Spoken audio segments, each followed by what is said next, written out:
Good afternoon. My name is TJ Muehlman. I'm founder and CEO of Standard Education, and I'm here to provide a brief demo of the SRSS digital platform.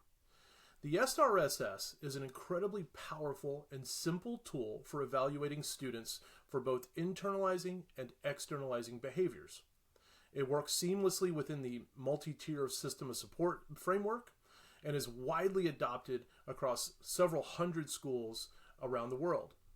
It has been exhaustively studied, and it's proven to be an effective and simple tool.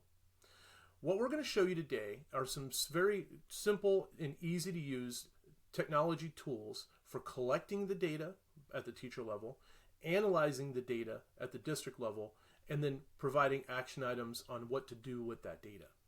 So what we're going to do is we're going to jump over and show you the teacher portion, and then we're going to show you the dashboards that it produces to give you instant access to insights. You can visit our website at www.standardeduanalytics.com. You can email me at tj@standardeduanalytics.com at any time. Okay, so the starting point for the SRSS-IE and EC is the Teacher Data Collection Portal.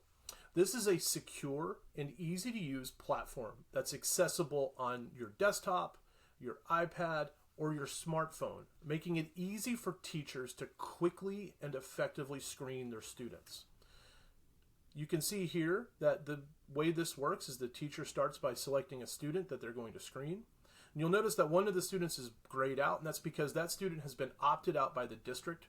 Our system supports both an opt-out as well as an opt-in strategy that allows the district as well as the teacher to control who is screened.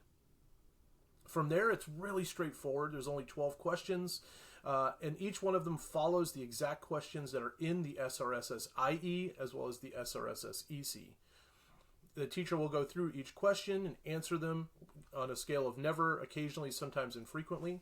And that data corresponds to a numeric value on the back end that creates a score both for the internalizing portion of the questionnaire as well as the externalizing portion of the questionnaire. The teacher will cycle through each of the students, and when they're done, they're presented with a simple success screen. They're completed their screening. And from the teacher's perspective, this is a very small amount of time it takes to complete the questionnaire. And for the district, preparing this is extremely easy because all the work is handled by my team at the Standard Education, the Standard Education group. So this part, again, very straightforward, very simple, and it's the beginning of the SRSS data collection.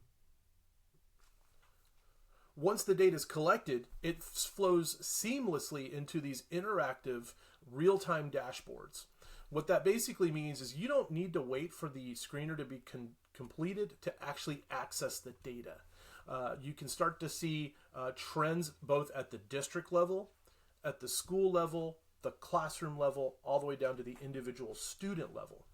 What we're looking at here is a very straightforward couple of charts that show us for the district, this demo school district called the Garden School District, what our externalizing patterns are looking like, and then what our internalizing patterns look like. So for externalizing, you can see that we have about 9% of our fourth graders are demonstrating elevated externalizing patterns, 20% are demonstrating slightly elevated, and 70% have no cause for concern. You can toggle between different grades, and then you can hop over to internalizing behaviors to see, again, at a district level, what we're dealing with. You can also start to see that we have some simple filters up here, but we have more complex filters when we combine this data with demographic data in your school district. So we can actually filter on race and ethnicity, we can filter on gender, we can filter on Section 504, English as a second language, so on and so forth. The ability to instantly look at subpopulation characteristics is incredibly powerful and allows you to easily dive into your data to see which students need the most help. You can also highlight, show me just the students who are demonstrating certain externalizing characteristics as well as internalizing, and you can combine these filters to really, again, continue to subdivide your data. Perhaps most importantly, as we scroll down, you have individual student line items. And we can see we have some students here who have elevated externalizing characteristics, elevated internalizing characteristics. You see which classroom they're in, what grade they're in, some basic demographic information, and then you can look at their individual scores. All of this data is exportable to Excel so that you can do your own analysis, and so you can pull the data out really, really seamlessly. As you can see, the SRSS-IE and EC tools are very simple to use, designed for teachers and administrators who are busy, and that provide the most amount of value and the most amount of data in real time as possible.